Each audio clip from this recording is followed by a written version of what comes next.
Boa noite, graça e paz. Graças a Deus que nos dá a vitória por nosso Senhor e Salvador Jesus Cristo. Mais uma oportunidade, que temos de estar na casa do Senhor para estudar a palavra do Senhor. E isso é gratificante para as nossas vidas. Nós queremos relatar aqui os irmãos e depois estaremos já em seguida orando, dando início a este culto e também em favor da vida desses irmãos. Nós temos da semana passada para cá uma baixa, o irmão da irmã Vânia, lá da Central, o Clarkson, ele faleceu. Então nós oramos, pedimos a Deus que venha fortalecer, e confortar o coração da família, da Vânia, do sobrinho e também dos outros parentes, que o irmão dela veio a falecer. Muito bem, os outros continuam, nós vamos continuar orando pelo irmão Benê, pelo irmão Elias, pelo Alexandre, pelo irmão Eliseu, também, deixa eu ver aqui, pela Cassiane, que teve uma melhora, ela já está no quarto. E tem o Mário Fanton também, o Eduardo, neto da irmã Cleusa, ele teve uma melhora, embora ainda o quadro dele está acusando uma infecção, e eles tiraram o líquido da espinha para fazer um outro exame, então eles estão achando que é provável que a infecção está aí, porque tem indícios. Mas vamos continuar orando para que o Senhor restabeleça. E continuamos orando pela irmã Joana, para que ela melhore a cada dia mais, pela irmã Maria Borges, aliás, Maria Jorge, E esses são os nomes e as posições que nós temos aqui. Tá certo? Então eu quero convidar os irmãos para se colocarem de pé, vamos orar ao nosso Deus, interceder por essas vidas e também para que o Senhor nos dê sabedoria nesta noite, para o entendimento da palavra. Bendito e eterno Deus, Pai amado e santo que estás nos céus, te rendemos graças, Senhor, porque Tu és bom e até aqui nos tem ajudado. Obrigado a Deus pela vida de cada um dos Teus filhos que aqui estão, pelos que nos assistem pelas redes sociais, que o Senhor esteja mesmo dando da sua graça e da sua soberania sobre a vida de cada um, fazendo assim cumprir os seus projetos e os teus planos, ó Deus, sobre a vida do teu povo. Pai amado e santo, nós intercedemos por essas vidas que nós relatamos aqui agora. Cada nome, Senhor, Tu és conhecedor de cada situação, de cada dificuldade, da luta que eles estão enfrentando, das enfermidades. E cremos que o Senhor é um Deus que pode todas as coisas. Através do poder que há no nome de Jesus Cristo, nós declaramos, ó Pai, pedimos que haja cura, que haja libertação, transformação de vida, salvação de almas, porque tudo isso está no Teu projeto. Que Teu Espírito Santo nos dê sabedoria, nos dê graça, nos oriente, através da Tua palavra, para que possamos entender e compreender tudo aquilo que o Senhor quer para nós. Que possamos a cada dia mais guardar a Tua palavra em nosso coração, Senhor, e que possamos olhar somente para Ti, que é o autor e consumador da nossa fé. Por isso, ó Deus, nós te pedimos que nos dê graça mesmo, tanto na ministração quanto na audição, que todos nós venhamos a aprender cada dia mais do Teu Espírito. E isto nós te pedimos e já te agradecemos, em nome de Jesus Cristo. Amém. Glória a Deus. Podeis assentar. Semana passada a gente começou a falar, eu fiz uma leitura aqui na primeira carta de João, e eu quero me aprender hoje um pouco mais com os irmãos, para que a gente entenda por partes, Nós citamos a respeito da fé, que nós somos justificados pela fé, Esse é o texto que nós iniciamos na carta de Romanos. E a fé em Cristo Jesus e a graça veio nos alcançar. E do que nós somos purificados, somos limpos, somos libertos e resgatados? Do pecado. Então o pecado é aquilo que nos afasta de Deus. Aquilo que é como se fosse uma fumaça que se acortina diante de nós e faz divisão entre nós e Deus, não é? Então o pecado fez isso. E a proveniência do pecado, nós bem sabemos, né? Quando aconteceu lá no Jardim do Éden, lá no livro de Gênesis está relatado isso, quando a Eva pega a fruta, que era a fruta do conhecimento, do bem e do mal, e em desobediência à palavra de Deus, porque Deus havia dito que não era para comer, e ela comeu do fruto. Deu ao seu esposo, deu ao marido, a Adão. Adão também comeu.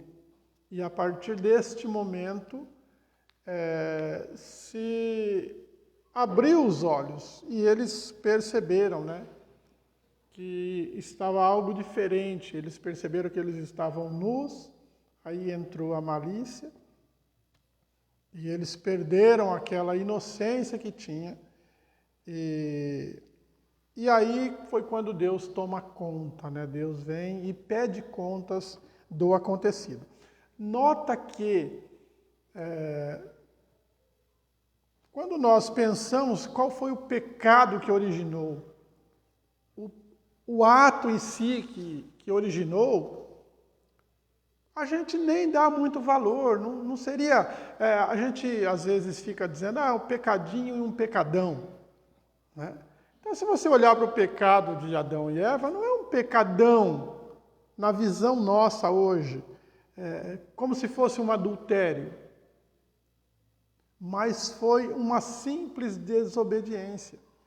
Só que a desobediência, ela não é algo pequeno, ela é muito grande.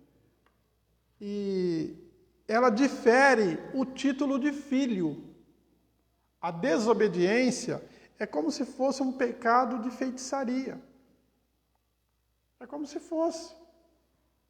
E a feitiçaria, nós sabemos que ela é feita, ela é executada para provocar males para outras pessoas.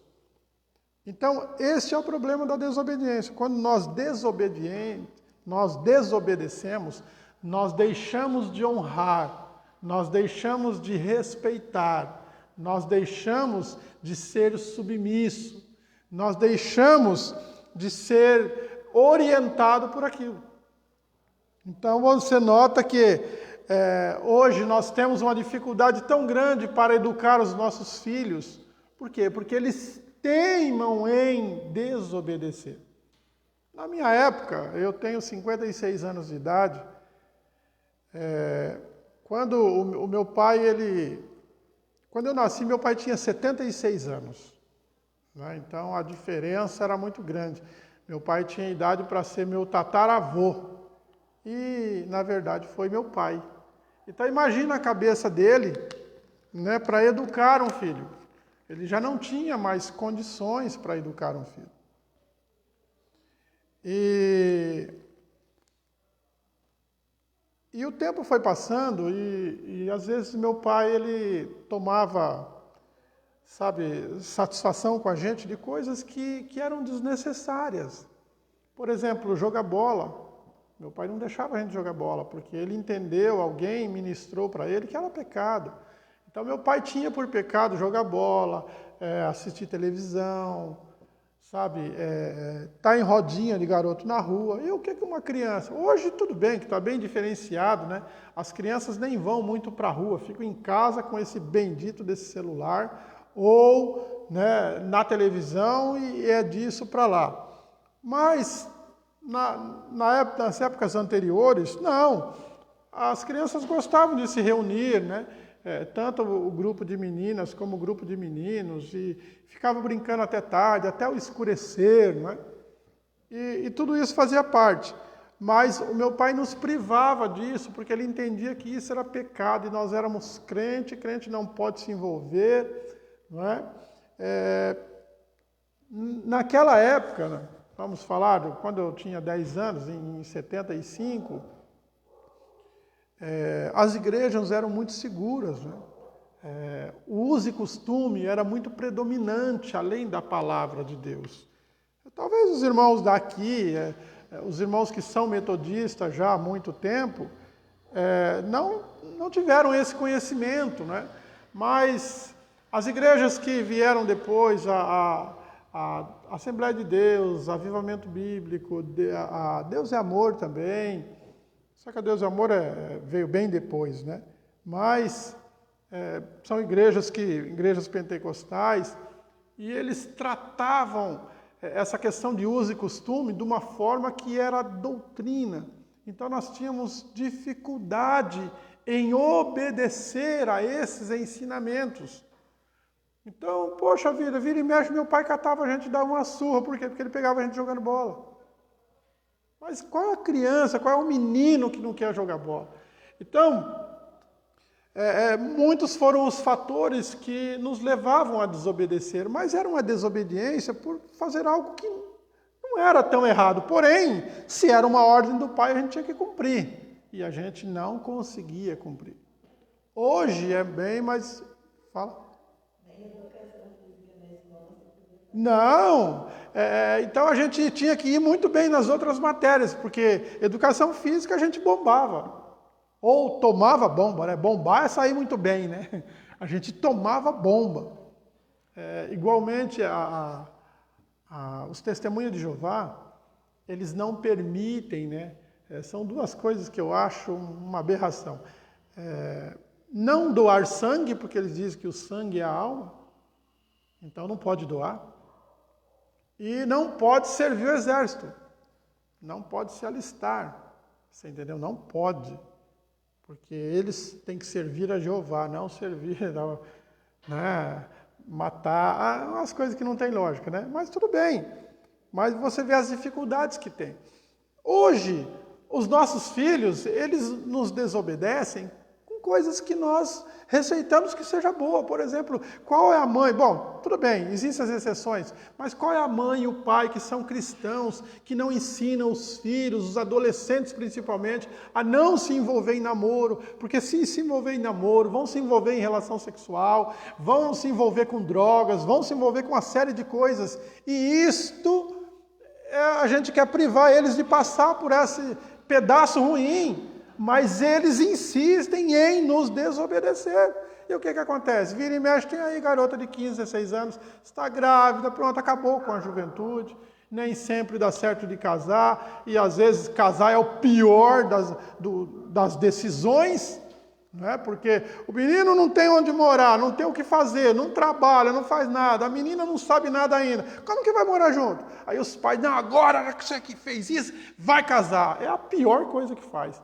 Junta lá dois, duas dores de cabeça que você vai ter para o resto da vida. Não é? E vai ter que cuidar da criança mesmo, então a gente precisa pensar bem antes de obrigar crianças a se casarem. Criança não nasceu para casar, nasceu para brincar. Mas eles querem viver, né, uma vida mais adiante. E a gente também era assim, né? A gente, quando era jovem, meu Deus do céu, a gente queria ser adulto.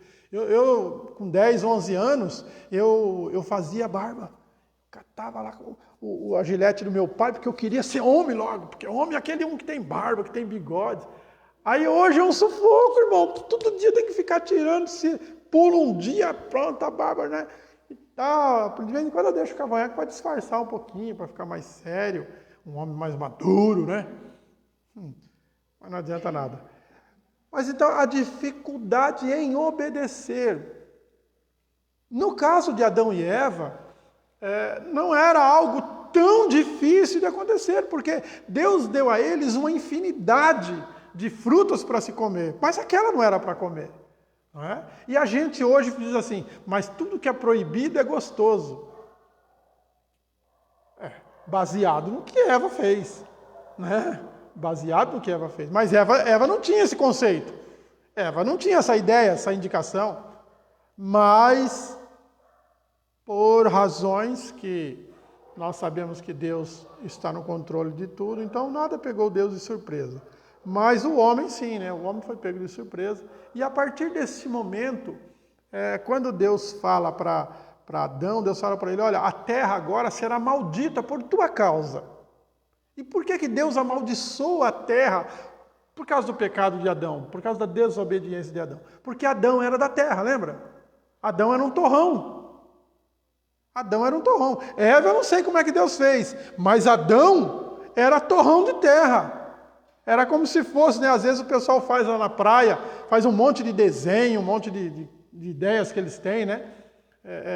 Então, você imagina, você pegar o barro lá, fazer um homem e aquele torrão sair andando, foi isso que aconteceu com Adão. Claro que com toda a perfeição que Deus o criou, né? Mas não era mais do que um torrão de terra. Por isso que nós temos, hoje, o que prevalece no nosso corpo? Fósforo, cálcio, ferro, né? Todas as substâncias que tem na terra, elas têm no nosso corpo, quase todas, né? Tem no nosso corpo. A terra, 70% é água, o corpo do ser humano é o quê? 70% água.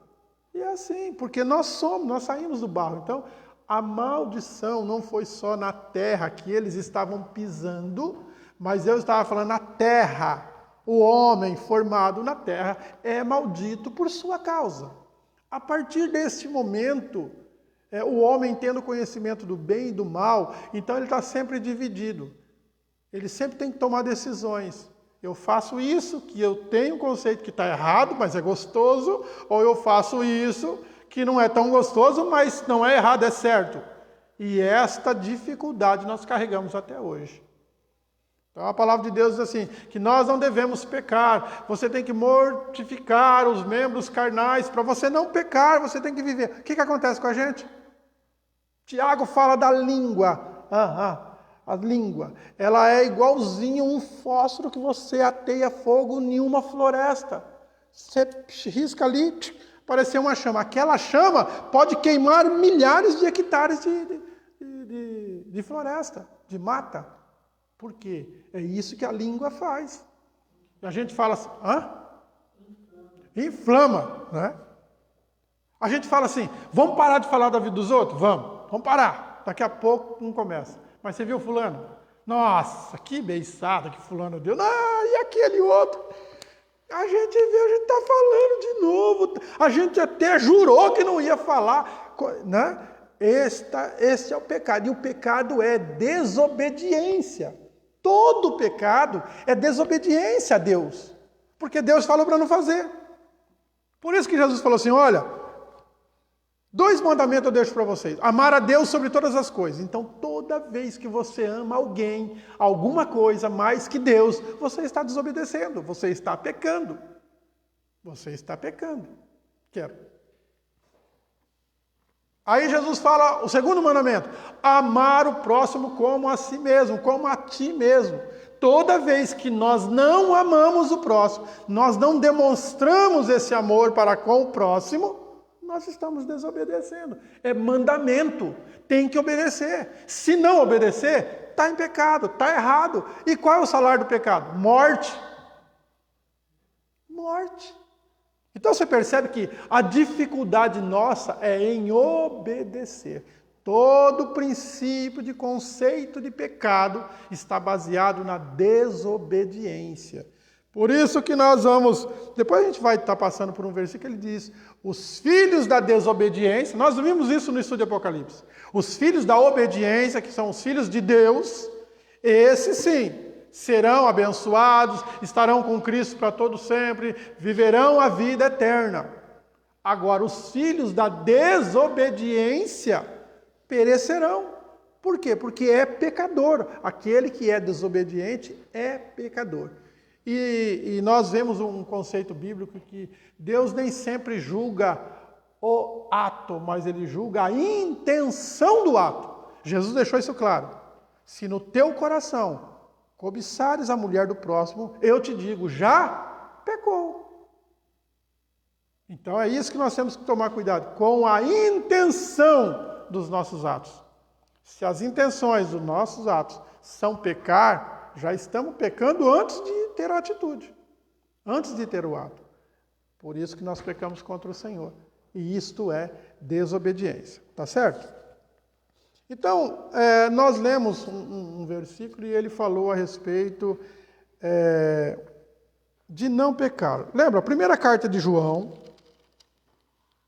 nós lemos o texto do capítulo 5.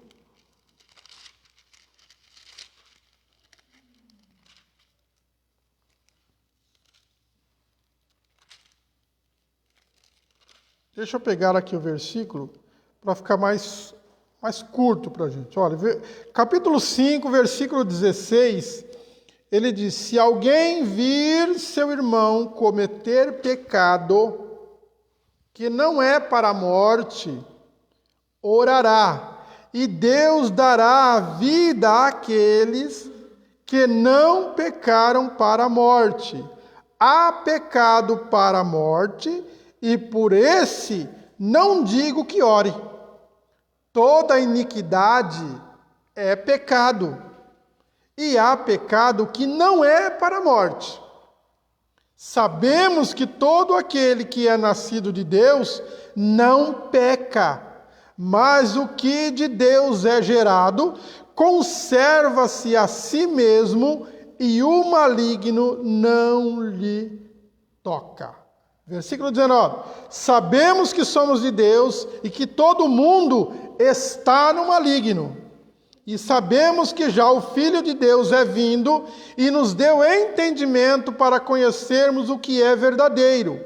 E no que é verdadeiro estamos, isto é, em seu Filho Jesus Cristo. Este é o verdadeiro Deus e a vida eterna. Aí ele termina esse texto colocando algo que parece que essa frase está desentoada aqui. Ele diz: filhinhos, guardai-vos dos ídolos. Amém. Olha que interessante. Ele termina falando de ídolo, coisa que ele não falou até agora. Mas de repente, João pega e fala: filhinhos, guardai-vos dos ídolos. Por que guardai-vos dos ídolos? O que é um ídolo? Ídolo é aquilo que nós tomamos para adorar. As menininhas têm por ídolo Luan Santana. Quem mais, meninas? Justin Bieber, ó. A menininha ali tá por dentro, hein? Você não é fã dele não, né? Ah, bom. Nem gosto. Não, já ia tomar um couro em casa, né? Nem gosto. Vamos falar assim, os homens. O que um homem toma por ídolo? Neymar, Gabigol, Rogério Ceni, Tafarel. Isso são ídolos? Parece que não, mas tem gente que idolatra aquilo. Idolatra. Tem pessoas que idolatram Fernandinho, pastor Silas Malafaia, pastor Cláudio Duarte, aquele do chapelão, o Edir Macedo. São tudo pontos que podem ser tomados como ídolos. Aí a gente pensa assim, enquanto eu estava falando, eu vi que, embora pela máscara agora a gente tem que aprender a ver, né, depois da máscara, igual visão de Superman. Mas eu percebi que, né, eu vou falando os nomes aqui, elas vão fazendo assim. Só tem mulher aqui, irmão, só tem eu de homem aqui, né? Vou falar para os irmãos que nos acompanham. Aqui na congregação só tem mulher ali.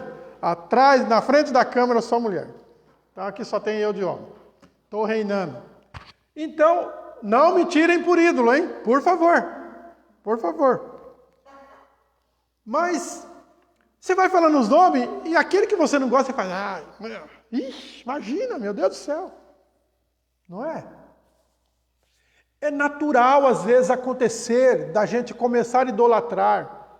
Lembra do capítulo 21 de Apocalipse, que foi acho que a penúltima live que a gente fez, a gente falou a respeito disso. Quando João está com o anjo levou ele num certo lugar e ficou mostrando para ele, lembra disso? a cidade, mostrando Nova Jerusalém, mostrando novos céus e nova terra, tudo. E o que João fez? Lembra? E ele diz, e eu me ajoelhei e me prostrei diante do anjo para o adorar. Oh, essa mulher abençoada. Capítulo 22, versículo 8 de Apocalipse. João estava ali, irmão, cheio de temor de Deus, não é? Eu não sei quanto tempo durou essa visão, não sei, mas veja bem, era o último camarada que a gente ia pensar que ia idolatrar, ia tomar um anjo por ídolo, mas ele acabou se perdendo ali nos seus sentimentos e de repente ele ajoelha e vai adorar. Aí o anjo falou, para com isso, porque ia sobrar para o anjo. Querer ser. Eu fico imaginando hoje certos pastores que ele sabe que ele está sendo idolatrado e ele não corta. O ego dele vai lá em cima e ele fica, que bom, é bom demais ser idolatrado. Ele vai pagar um preço por isso. Não é pagar preço, ele vai ser cobrado por isso. Não é? Porque quem tem que ser adorado é Cristo. Às vezes eu estou num certo lugar, numa igreja, aí acaba a ministração, alguém vem e fala assim para mim, nossa pastor, que pregação abençoada, maravilhosa. Eu falo, meu Deus é maravilhoso, o Senhor é bom, a Ele toda a honra, glória e louvor. Eu já corto logo, por quê? Porque eu não tenho nada de mim, eu sou um simples transmissor. O Espírito Santo vem, usa a minha vida e põe na minha boca o que eu tenho que falar. E eu falo, a glória não é minha, o poder não é meu, a palavra não é minha, nada é meu. Eu sou simplesmente um transmissor. Aí João diz assim, importa que eu diminua. E ele, quem? Cristo, cresça. Então esse é o conceito nosso, para que você nunca seja idolatrado, nunca seja adorado. Porque é natural das pessoas se perderem em seus sentimentos e acabar idolatrando alguém, tirando alguém por ídolo. E quando você faz isso, você está pecando, porque não podemos adorar outro que não seja a Jesus Cristo, nosso Senhor. Diga lá, irmã. A Renata perguntou, pastor, esse pecado que leva à morte, seria, por exemplo, uma pessoa que comete o pecado e morre? Não. Não. Vamos explicar já, Renata, sobre a questão do pecado que é para a morte ou não. Então, veja bem, nós temos que tomar muito cuidado, porque ele disse, tem mais? Aí depois ela falou, se a pessoa não morrer, então é possível orar, porque não acabou o tempo na terra? Vamos lá. Peraí, só um minuto que eu já vou responder. Que bom que a Renata está de volta, né? Ela ficou 2 lives sem aparecer, você já não tem essas perguntas. Ei, Renato, você é uma benção. Mas então vamos lá. Ele toca nisso, depois de falar de pecado, ele vai e toca nesse assunto. Filhinho, guardai-vos dos ídolos. Porque existe muita coisa que eu posso idolatrar. Eu idolatro a minha igreja, eu idolatro uma roupa, eu idolatro o cachorrinho, eu idolatro esposa, eu idolatro marido, idolatro roupas, sapatos, relógios, né? Carros, casa. Ainda bem que a minha Maria não gosta de relógio. Então nós temos que tomar esse cuidado. Ele está falando, filhinhos. Quando ele diz filhinhos, ele está conceituando uma educação. Olha, estou ensinando a vocês. Guardai-vos dos ídolos. E logo em seguida ele está com amém. Amém quer dizer assim seja. Então, guardai-vos dos ídolos. Então, eu preciso tomar muito cuidado. Um ídolo que eu posso tirar para mim é totalmente diferente de um ídolo que você. Né? Quando eu falei os nomes aqui, vocês falaram, mas com certeza tem um nome de alguém, de alguma coisa, que cresceria os olhos de vocês. É que eu não acertei o nome aqui. Não é? Então nós temos que tomar muito cuidado. Não é problema nenhum você gostar, não é? Você ter prazer em ter aquilo. Nada a ver, irmãos. O problema é admirar. Claro que pode. Pode. O problema é quando você coloca isto no lugar que é de Deus. Que para nós é Cristo.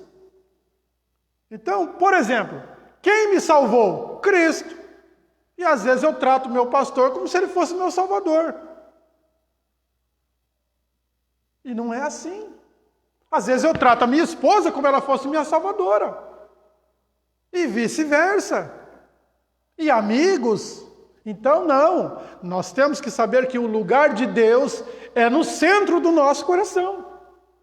Por que que eu pego no pé? Eu sei que eu pego, eu sei que eu sou chato. Por questão de letras de músicas.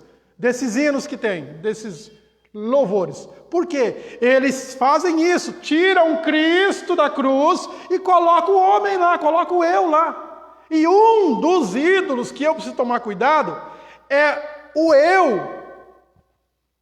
O eu. Eu sei, eu posso, eu faço, eu tenho. Não. Então nós temos que tomar muito cuidado. E hoje é isso que se prega. Tira Cristo da cruz e coloca lá o ser humano. Eu sou. Eu sou. E aí eu começo a me adorar. Claro que a gente tem que se amar. Se você não ama você mesmo, como que você vai amar os outros? Mas o problema é quando nós queremos adorar a nós mesmos. Queremos ser superiores a isso. Tá certo? Muito bem, então vamos devagar aqui para a gente entender sobre essa questão morte e vida. Logo em seguida, depois de Adão, a Bíblia vai contar a história de Caim e Abel. Vai contar a história de Caim e Abel. Quando Deus pergunta para Abel, onde está o seu irmão? Ele fala, por acaso sou eu o guardador do meu irmão? Mas ele sabia que ele tinha matado. E ainda é sem educação, né? Mal educado com Deus. Aí Deus pega e fala, o sangue dele está clamando, desde a terra até mim. E aí, aí Deus pega e sentencia, fala assim, todo aquele que te achar, esse te matará. Vamos lá, ó, presta bem atenção no que Deus falou. Todo aquele que te achar, este te matará. Quantas vezes poderia matar Caim? Uma vez só. Então, a palavra de Deus teria que ser assim, olha, o primeiro que te achar vai te matar. Mas é isso que Deus fala. Deus está conceituando com Caim pecado. Ele vai dizer assim, olha, o pecado jaz à porta. Seja para ti o seu desejo. Olha que interessante. O seu pecado jaz à porta. Seja para ti o seu desejo. Então, o que Deus está falando para ele, olha, o pecado está aí na sua frente. Se o teu desejo é pecar, porque vão te achar e vão te matar. Mas a morte não é natural. Nós sempre vamos conceituar, agora eu respondo para a Renata, nós sempre vamos conceituar a morte física. Mas o pecado não é morte física, porque se fosse, o Dória já tinha que ter morrido. Vamos ser sinceros, não é? Quantas pessoas já não tinham que ter morrido? Fernandino Beiramar não tinha nem que ter sido preso, tinha que ser morto. Quantos estupradores que tem por aí que ainda estão nas prisões aí, não deveriam ser mortos por tanto pecado que fez? Mas não é morte física. Não é a morte física. O pecado, ele tem um salário, que é a morte. Mas o dom gratuito de Deus não é vida. Não é vida. Vamos lá. Vamos citar. Porque o salário, o versículo diz assim, porque o salário do pecado é a morte. Mas o dom gratuito de Deus é a vida. Nota que ele não está falando da vida natural. Toda vez que diz vida eterna, é na vindoura, não é agora. E o que é que vai acontecer na vindoura? Nós estaremos com esse corpo aqui? Não. O corpo físico, ou ele já padeceu, ou ele será transformado. Então, por isso que nós sempre conceituamos morte aqui. Morte aqui. Então, Hitler tinha que ter morrido logo em seguida, né? Ainda morreu bem depois. Não, porque o pecado, ele afeta a alma. O pecado não afeta só a... Claro que a vida material acontece. Por exemplo, você viver fumando, bebendo, jogando, prostituindo, adulterando, o que vai acontecer com a tua vida, com a tua carne? vai ser arrebentada. Vai ser arrebentada. Porque agora não é só pecado que a gente acha que é pecado. Por exemplo, fumar é pecado? O que vocês acham? Fumar é pecado ou não? Eu acho que é. A maioria acha que é. Acho que é. Mas a Bíblia não tem em nenhum lugar escrito: é pecado fumar. Na Bíblia não está escrito: é pecado usar droga. Não está escrito. Mas como que eu posso falar que isso está errado, que isso não é certo, sendo que a Bíblia não diz? Porque eu pego contra a minha carne, meu próprio corpo. Você pega contra o seu próprio corpo. E eu sou templo do Espírito Santo. Eu acho isso. Sim. Nós devemos cuidar do nosso corpo. Porque ele é templo do Espírito Santo. Gálatas capítulo 5, ele fala sobre as obras da carne e fruto do Espírito. Não é frutos, é fruto, um só. Mas ele tem 8 características. E uma dessas características chama-se domínio próprio. O que é domínio? É você dominar a si mesmo e não causar dano a si mesmo. Portanto, beber, cair na sarjeta, beber a água do cachorro e o cachorro lamber sua boca, é pecado? É pecado fundamentado na perda do domínio próprio. Usar droga, a Bíblia diz que é pecado? Não, mas está fundamentado na perda do domínio próprio. E assim sucessivamente. Além de que usar droga, fumar e beber. Porque, a Bíblia não diz que é pecado beber. Não, não diz. Diz que é pecado embriagar. Mas eu, por exemplo, não tomo um copo de cerveja. Se eu sentar para beber, eu vou beber logo umas 30 cervejas. A gente tem que ser sincero. Eu não tenho domínio próprio para beber uma cerveja. Não, então eu não vou tomar. Porque para mim vai ser pecado. Eu perdi o domínio próprio, eu pequei. Como comer demais também é pecado. Você perdeu o domínio próprio. Mas nem tudo me convém. Você entendeu? Então, nós não podemos perder esse domínio. Oi? Quem perguntou? Fala.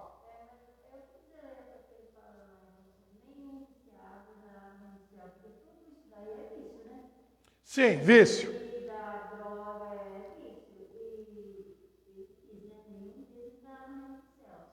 Então, mas não diz viciado. Diz oprimido.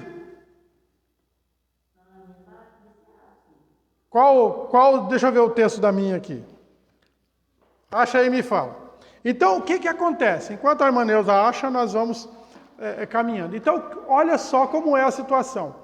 A opressão nunca é de Deus. A opressão é sempre do maligno. Deus não oprime, Deus liberta. Fala. Quais os pecados que levam à morte espiritual? Esse... Então não devemos orar pela pessoa que adultera, por exemplo?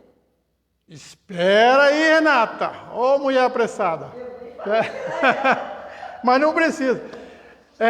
O que acontece? Vamos por etapa para a gente entender sobre isso. Então, primeiro identificamos que tipo de morte que a Bíblia está falando. Que tipo de morte?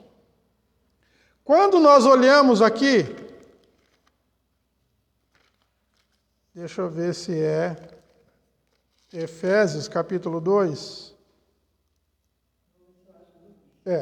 Efésios capítulo 2, versículo 1 diz: E ele, Cristo, nos vivificou, estando nós mortos em ofensas e pecado.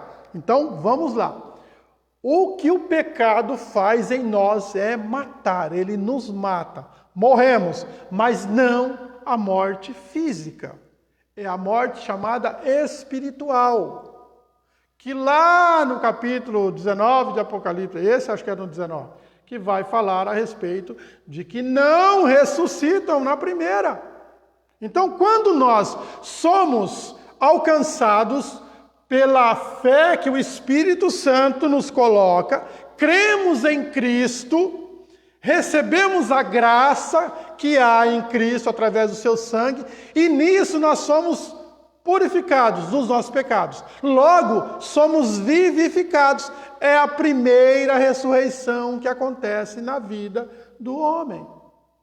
A primeira ressurreição não é lá depois que morreu carnalmente. Não. A primeira ressurreição está falando que ela é espiritual. Por quê? Porque todo aquele que peca, está debaixo da lei do pecado, ele está morto no pecado. E a gente vai ver bastante lugares, bastante não ficou legal, né? Vários lugares que ele vai identificar, os versículos vão identificar que aquele que está no pecado está morto. Está morto. Tá certo? Então, aqui Paulo fala aos Efésios, olha, depois que ele vivifica a gente, nós passamos o quê? Ter vida, porque nós estávamos mortos nos delitos, nas ofensas e nos pecados. Foi o que Deus falou para Caim. Todo aquele que te encontrar, te matará. Por quê? Porque toda vez que você chegar num lugar e você está em pecado, você vai morrer, cara. Você entendeu? Espiritualmente você não tem crescimento, você não tem vida. Não tem vida. Aí alguém pode perguntar assim, mas peraí, pastor, quer dizer então que Caim foi condenado? Vamos ver mais para frente? Né? Não vamos responder uma pergunta ainda. E aí ele pega e conversa com Deus, e Deus pega e fala assim, olha, colocarei um sinal em você. E agora Deus muda a fala, ele vai dizer assim, todo aquele que te achar não te matará. Pelo sinal. E Deus coloca um sinal em Caim. Deus colocou um sinal em Caim. Sendo Caim aquele que teve a sua descendência crescida nas áreas da África, então é bem provável que o Caim foi o primeiro homem a ser chamado da raça negra, da cor negra da pele. Então ele pode ser o pai, pode, ninguém confirma isso, tá? Pode ser que se originalizou nele, tá certo? Beleza, quando vocês acharem, vocês me falam, tá bom?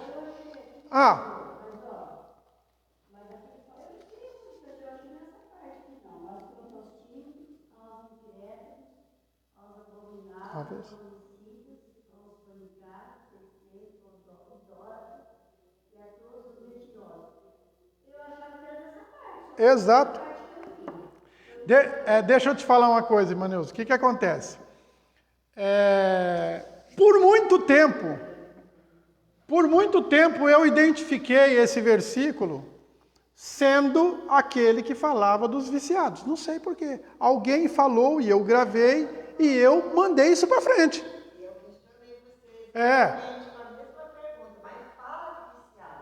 Então, na verdade... Isso. Provavelmente a irmã ouviu, como eu ouvi, como eu já falava. Aí depois que eu estudei, não que eu entrei na faculdade de teologia, depois que eu comecei a estudar a Bíblia, porque antes eu pregava aquilo que eu ouvia. O pastor fulano de tal, o camarada é bom pra caramba. Se ele falou, eu vou falar também. Não é? Não sei, vocês já ouviram falar da historinha do macaquinho? O macaquinho tinha um macaco preso numa jaula. Um macaquinho lá, vou contar bem rápido aqui. O macaquinho estava preso na jaula. E aí levaram banana para aquele macaco. Certo? Deixaram lá. Quando o macaco começou a comer a banana, o que o cara que levou a comida fez? Bateu no macaco. Mas batia no macaco. Beleza. Levou-se outro macaquinho para aquela jaula. Certo? Levou outro macaco para aquela jaula. Beleza. Aí o cara foi lá, deu banana para os dois macaquinhos e saiu. Não bateu no macaco.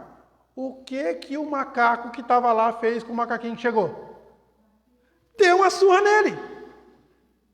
Aí vamos falar que os macacos conversando, o macaquinho falou para o macacão.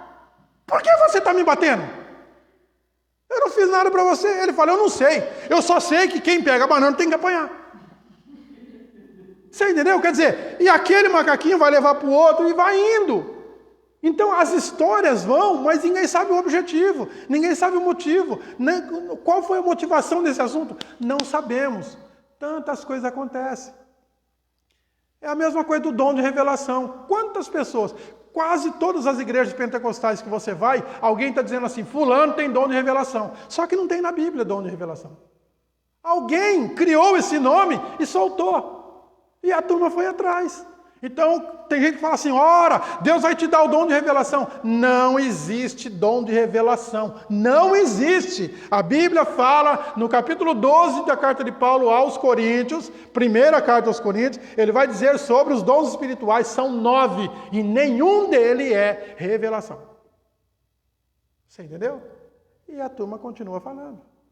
Então, são questões que, às vezes, alguém falou para a gente. E falou convicto, que a gente entendeu. Agora, que nós entendemos que o vício é pecado, é pecado. Por exemplo, você é viciado em sexo, não é pecado?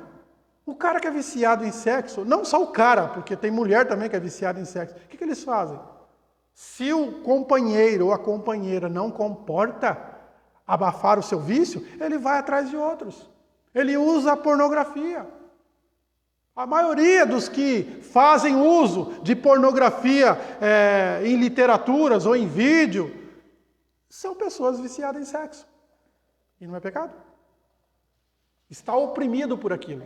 É descontrolado, né? Quando o controle, que nem você falou, beber 30 copos de cerveja, comer 5 pratos com comida, tudo que é fora do mundo, tudo que é demais sobra. O ditado diz, tudo que é demais é sobra. Então, e a Bíblia sempre vai condenar o que é demais. Comer demais é pecado. Tem um texto, lá no Velho Testamento, não vou falar não. Senão vocês vão querer saber e não vai dar tempo de eu falar. Então, deixa para outra hora. Eu fico, até o fim desse estudo aqui a gente fala, tá bom? Que aí eu vou ter mais tempo para conceituar ele. Tá certo? Então vamos lá, olha, identificamos o que é morte. Então o versículo 16 diz, se alguém vir o seu irmão pecado que não é para a morte, orará, e Deus dará vida àqueles que não pecarem para a morte. Há pecado para a morte, e por esse não digo que ore. Ele não está dizendo que não pode orar. Ele está dando... O conselho de João é, por este, eu falo para você, não ora. Certo? Agora,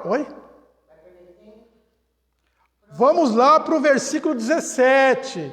Gente, nós nunca podemos isolar um versículo, porque ele vai, além de se tornar facinho uma heresia, ele não é contextuado. Texto sem contexto é pretexto para heresia. Coisas erradas que a gente acaba fazendo dentro da Bíblia, tá? Olha o versículo 17. Toda iniquidade é pecado, e há pecado que não é para a morte. Olha só, o que ele está destacando aí? O que ele está destacando? Ele está dizendo assim, olha, se você encontrar um irmão que está pecando e esse pecado não é para a morte, você precisa ir aconselhar o seu irmão. Porém, se ele estiver pecando um pecado que é para a morte, então não ore por ele. Aí ele vai dizer, toda iniquidade é pecado. O que ele está falando? A iniquidade é para a morte. Toda iniquidade é pecado. E há pecado que não é para a morte. Então vamos lá, vamos atrás de saber o que é iniquidade. Vamos lá. O salmista Davi diz assim, eis que em iniquidade eu fui formado, e em pecado me concebeu a minha mãe. Ele não está falando ali da origem... Ixi, sumiu o que eu ia falar, como é que fala? Origem biológica, olha que chique. Pastor Ismael também é cultura. É cultura que fala? É, né? Ele não está falando dos pais biológicos. Ele não está falando, né? Davi é filho de quem? Joaquim, né? Como é que era o nome do pai de Davi? Ah, Jessé, não é Joaquim? Ah, pensei que era Joaquim. Jessé. Qual é o nome da mãe de Davi? Quem sabe o nome da mãe de Davi? Vamos procurar então, né? Para ver se a gente acha. Porque fala do pai de Jessé. Então, o pai de Davi, Jessé. Não está falando dos pais biológicos. Ele está falando daquilo que sentencia vida ou morte espiritual. Então ele está buscando a origem lá em quem? No primeiro casal, em Adão e Eva. Porque o que eles fizeram? O que eles fizeram? Eles pecaram o pecado de obediência. Depois desses pecados que Adão e Eva cometeram, já logo em seguida o próprio filho cometeu um homicídio, matando outro filho. Olha que dor que Adão e Eva passou por causa de ter pecado. E dali para frente, logo um pouquinho, chegamos em Noé. E quando Deus vem falar com Noé, Deus fala assim: Noé, a iniquidade do ser humano está numa forma muito grande, o homem está pecando demais contra mim. E um versículo vai dizer assim: e arrependeu-se Deus de ter feito o homem. Claro que Deus não se arrepende de nada. Ele está mostrando para nós um arrependimento materialístico. O homem não devia ter sido criado. Não devia ter sido criado. Porque ele persiste em pecar. Então, persistir em pecar, pecar conscientemente, pecar prazerosamente, torna-se o quê? Iniquidade. A iniquidade é o êxtase do pecado. Eu falei agora há pouco, a gente está conversando aqui, mas vocês viram? Nossa, a Renata toda hora fica perguntando, a Renata é chata. Pronto, pecamos, falamos mal da Renata. Eu não queria fazer isso. Ok, nós cometemos iniquidade? Não. Mas se eu tiver a minha vida tomada pela iniquidade, eu mando um cara ir lá matar a Renata para ela nunca mais perguntar nada. Olha que coisa. Você entendeu? Então vamos lá. Como assim? Então o Senhor olha, veja bem, o Senhor olha para a terra e na face da terra inteira, irmão, estava lotado de gente, lotado de ser humano. Lotado não, mas do modo de dizer, muita gente já tinha. Deus olha e ele vê um homem justo. Não é? Os seus filhos, meia boca, vai, mas não eram iníquos, não praticavam iniquidade. Pecavam? Sim, porque o ser humano sempre peca. Ele vai, desliza, erra, pecou. Porém, é diferente da iniquidade. Aí, o Senhor fala assim, cria uma arca, olha que interessante. E às vezes a gente não percebe isso. Deus manda Noé fazer uma arca enorme, essa arca, pode ver as medidas, 120 côvados de comprimento. É muito metro que tem aí. Sem motosserra, sem martelo, sem engenheiro.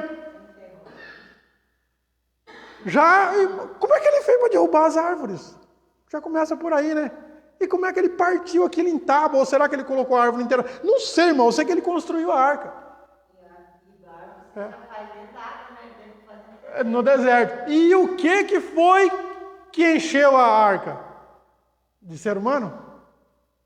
Animais. Não foram todos animais. Não. Foi um casal de cada animal.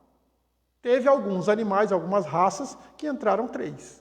Se você olhar bem a história, você vai perceber isso. Você vai falar, nossa, que legal. Exatamente. Né? Então, o ser humano que estava tudo ali, e o que eles faziam? Eles viviam muito bem, igual nós hoje. Jesus fala, lembra do dia de Noé? casavam, bebiam, comiam, casavam e davam-se em casamento.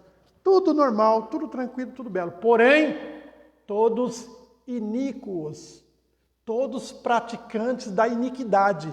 Quem pratica a iniquidade, aí, Renata, entra a resposta à tua pergunta. Quem pratica a iniquidade não tem perdão. Por que ele não tem perdão? Porque Jesus já falou no capítulo 15, versículo 16 de Marcos, ele está dizendo assim, aqui de pregar o evangelho a toda criatura, quem crer será salvo. Quem não crer já está condenado. Por que ele não crê? Porque ele já está condenado, porque ele é um iníquo, e o iníquo vai ser queimado lá no lago de fogo. Se tem mármore, eu não sei, que vai queimar, vai. E não vai se consumir. Então, quem pratica iniquidade é uma pessoa que peca, não tem limite. Tudo está normal. É quem tem prazer por pecar. É diferente de você cometer um deslize. Porque a carne tem prazer em pecar, só não tem prazer em pecar quem tem o Espírito Santo.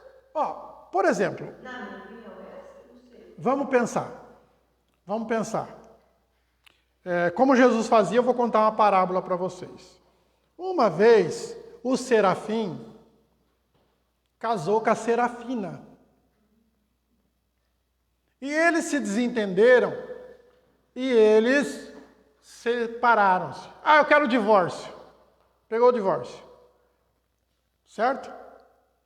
Ah, é pecado divorciar? Jesus falou que pela dureza do coração, se houver traição, pode ter separação. Mas a Bíblia não dá direito para casar de novo. E aí? O Serafim falou, eu vou casar de novo. Casou, separou, casou, separou. Aí agora ele não casa mais. O que ele faz? Ele tem, no caso, geralmente é as mulheres que falam isso. Ah, eu tenho um namorado. Já ouviram falar isso? O que é isso? Namorado que é marido. Ou seja, ela namora o camarada e está tendo relação sexual com o camarada sem ser casado. É namorado. Olha a salada que o diabo faz. Porque Deus não faz isso. Isso quem faz é o diabo. E a pessoa não entra em nenhum processo de arrependimento. Você fala, camarada, você está errado à luz da palavra de Deus. Você não pode viver essa vida de adultério, de fornicação, de prostituição. Ele fala, eu vou pecar, e continua pecando. O pior é que tem cara que peca, adultera, prostitui, depois vem aqui na igreja, quer pregar, quer cantar, quer tocar. Então isso são pessoas que não vão se arrepender. Então por que eu vou orar por um camarada desse? Eu mostro para ele uma vez, falo, olha, é isso que ele está falando. Vamos orar pelo cara. Fala, vem cá, ó, você está errado à luz da Bíblia. O certo é isso, isso e isso. Vou orar por você. Aí ele fala assim para você, eu não quero oração, porque eu quero continuar nessa vida. Não, ele fala para você, não, eu não quero casar, mas eu não quero parar de fazer sexo também. Então. Ele não fala claramente. Então, continua fazendo, faz muito sexo, porque lá no lago de fogo não vai ter como fazer. Renata, se a pessoa não morrer, então é possível orar, porque não acabou o tempo na terra. Peraí.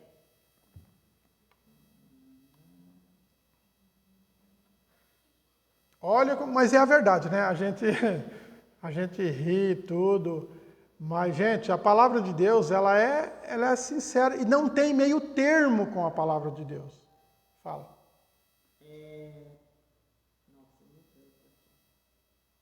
Pastor, esse pecado que leva à morte seria, por exemplo, uma pessoa que...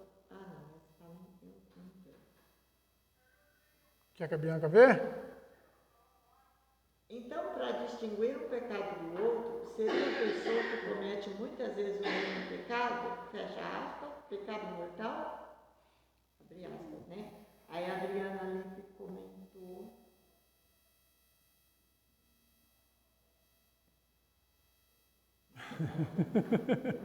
Ajuda aqui, Bianca. O raciocínio é esse aí, Renata. O que acontece?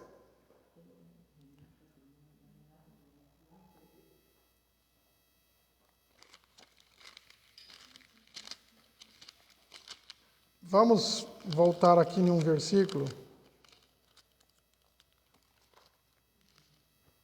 Segunda carta a Tessalonicenses, capítulo 2.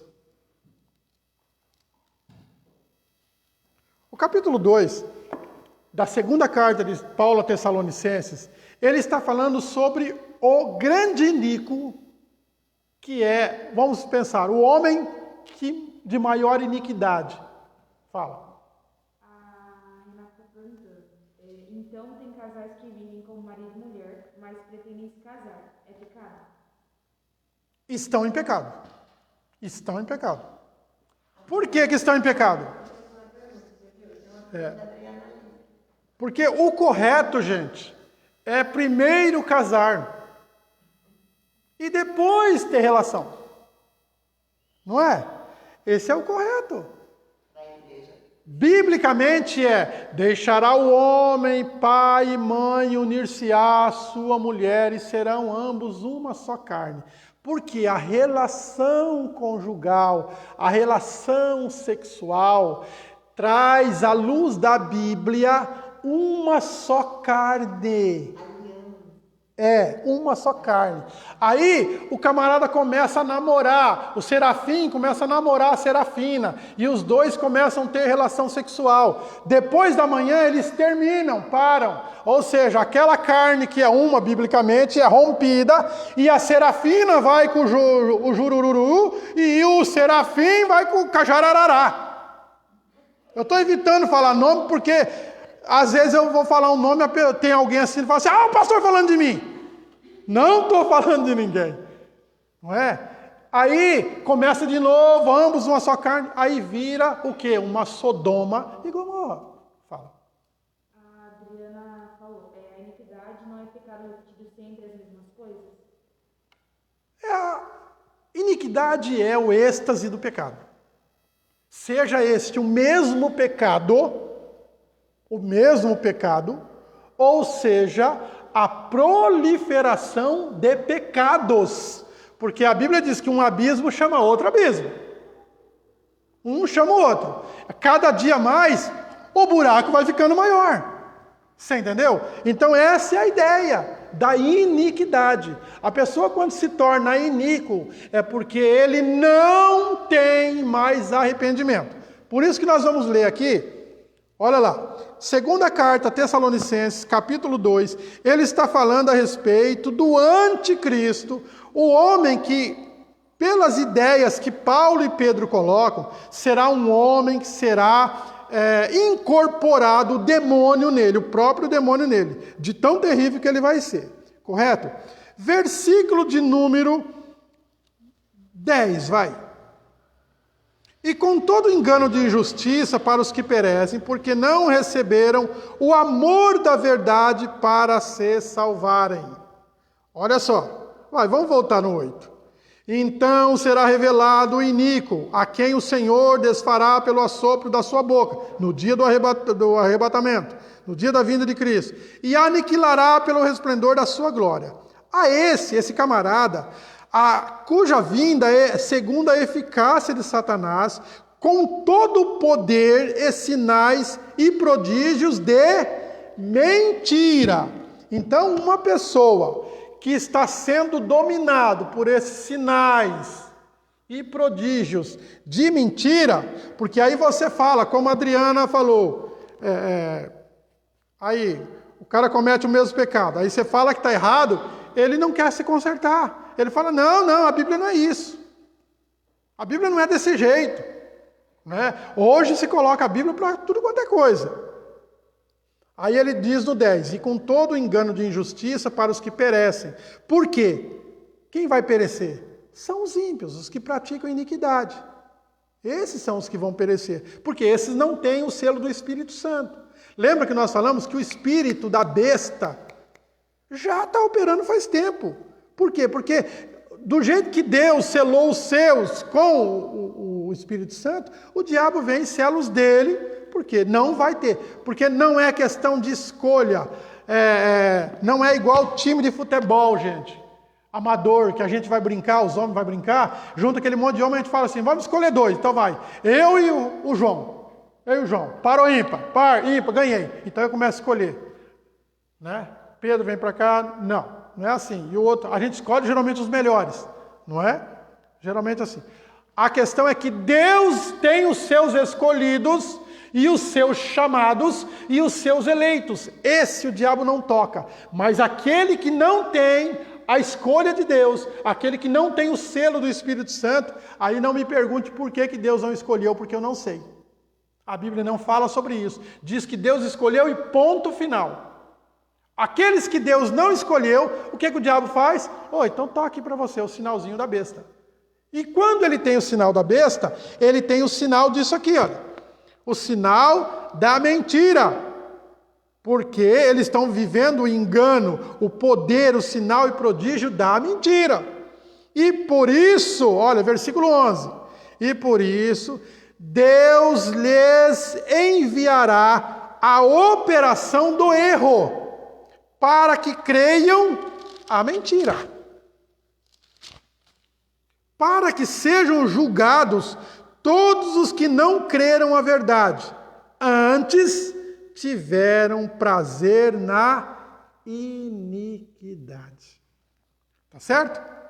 Aí ele fala no 3, mas devemos sempre dar graças a Deus por vós, irmãos, porque vocês foram chamados e escolhidos pelo Senhor. Então, o que Paulo está dizendo aqui aos irmãos de Tessalônica é que aqueles que não é escolhido por Deus, aqueles que está com o selo do diabo, Deus envia a eles um espírito de desobediência, de erro, e eles não vão se arrepender. Não vão se arrepender. Chega para esses falsos profetas que estão aí pregando um evangelho totalmente errado, totalmente fora da palavra de Deus. Não vou falar nome porque é demais, né? Mas vamos lá. O camarada está pregando o que não é a palavra de Deus. Esses descendentes não vou falar descendente de Caim, mas vou falar descendentes de Benihim, um dos caras que inventou um punhado de coisa fora da Bíblia e o povo seguiu ele. E está seguindo até hoje. Então esses camaradas, estão já com o espírito do erro, eles não se arrependem. Você pode chegar para ele e pode orar com ele, falar por ele, e ele não vai se reconhecer. Então veja bem, a Renata colocou um ponto, uma pessoa que estão juntos aí, começaram a namorar, se juntaram, querem casar, casa logo, porque está vivendo errado. Porque daqui a pouco vai tomar gosto e prazer por esse erro e não vai voltar atrás.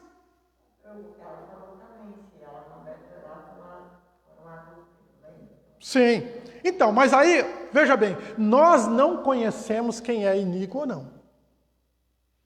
João, quando ele fala, não ore, porque ele já está falando exatamente sobre essas pessoas que se apostataram da fé. Pessoas iguais aos fariseus, porque todo esse conceito da carta de João, você pega ele do capítulo 1 ao capítulo 5 e leva e coloca junto com Mateus capítulo 12, que Jesus está falando sobre os fariseus. Ele vai dizer assim, olha, não, aquele que peca contra o pai tem perdão, aquele que peca contra o filho tem perdão, mas aquele que peca contra o Espírito Santo não tem perdão. Por quê? Porque quem peca contra o Espírito Santo, quem escarnece o Espírito Santo, é aquele que é iníquo, ou seja, já está condenado. Por exemplo, a gente conhece uma pessoa que tem caso com uma pessoa casada. Aí você vai falar com a pessoa que está errada, ela fala assim, eu não quero saber se está errado. Eu vou continuar fazendo, não tem nada a ver com a minha vida. O problema é seu, não se mete na minha vida, eu não quero. Mas você vai para o inferno, não interessa. Eu quero ficar com a pessoa e pronto. Igual falaram uma vez para mim, a mulher falou assim, eu vou para o inferno e vou com gosto. Se ela estava sendo sincera ou não, não sei. Mas se está, é porque já é uma condenada. Eu vou perder meu tempo de falar com ela? Não. Eu vou atrás de quem ainda não conheceu Jesus, de quem ainda precisa ser alcançado pela graça. Isso aí é lançar pérolas da força, né? Também. Ali também era conceito de fariseu, a palavra, mas hoje nós temos muitas pessoas que estão vivendo o farisaísmo, e às vezes dentro da igreja. Irmão, onde já se viu um pastor adulterar? Onde já se viu um pastor adulterar? E não tem?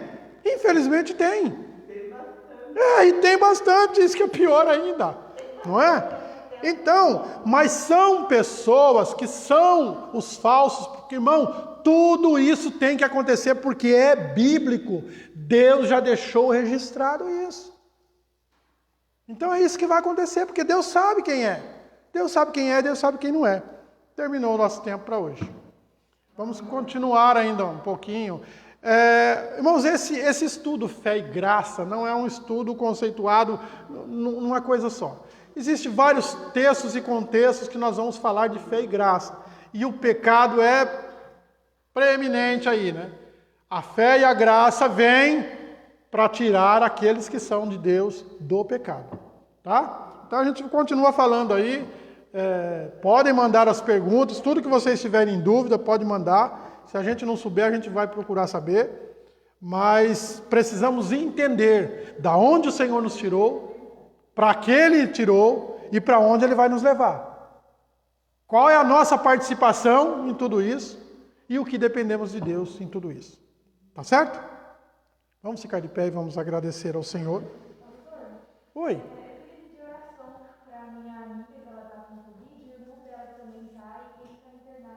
Opa, como que é o nome? Lucas e Rebeca. Muito bem. Silvio? Tio Silvio. Oh, Jesus. Silvio, Rebeca e Lucas. Eu já tinha esquecido do Lucas. Olha, que cabeça. Vamos orar então, né? E vamos apresentar. Senhor Deus amado, nós te agradecemos, Senhor, por esse período que estamos aqui falando da Tua palavra, ouvindo o Teu Espírito, orientado pelo Teu Espírito. E como é lindo, Senhor, e maravilhoso a Tua palavra. Pai, nós queremos te agradecer pela oportunidade que o Senhor nos deu de estarmos aqui mais uma vez. Obrigado, ó Pai. Nos leve em paz para os nossos lares, guardando, livrando de todo mal, de todo perigo. Nós queremos pedir ao Senhor que intervenha, Senhor, no caso da Silvia, do Lucas e da Rebeca. Que o Senhor entre com providência, que o Senhor possa curá-los, Senhor. Mais uma vez o Covid está aí vindo para cima do povo, mas o Senhor está no controle de todas as coisas. Nós clamamos ao Senhor que traga cura, que traga libertação sobre essas vidas. Pai, nós abençoamos a vida dos teus filhos que aqui estão, abençoamos a vida dos teus filhos que nos assistem pelas redes sociais, que todos sejam guardados e orientados pelo teu Espírito Santo. Nós te pedimos isso e te agradecemos em nome de Jesus Cristo. Amém. Faz a conchinha. Que o grande amor de Deus e a graça do nosso Senhor Jesus Cristo e a consolação do Espírito Santo seja sobre a nossa vida, hoje e para sempre. Juntos vamos dizer amém. Está encerrado em nome de Jesus. Que Deus nos abençoe e até a próxima, se o Senhor assim permitir. Fiquem com Deus.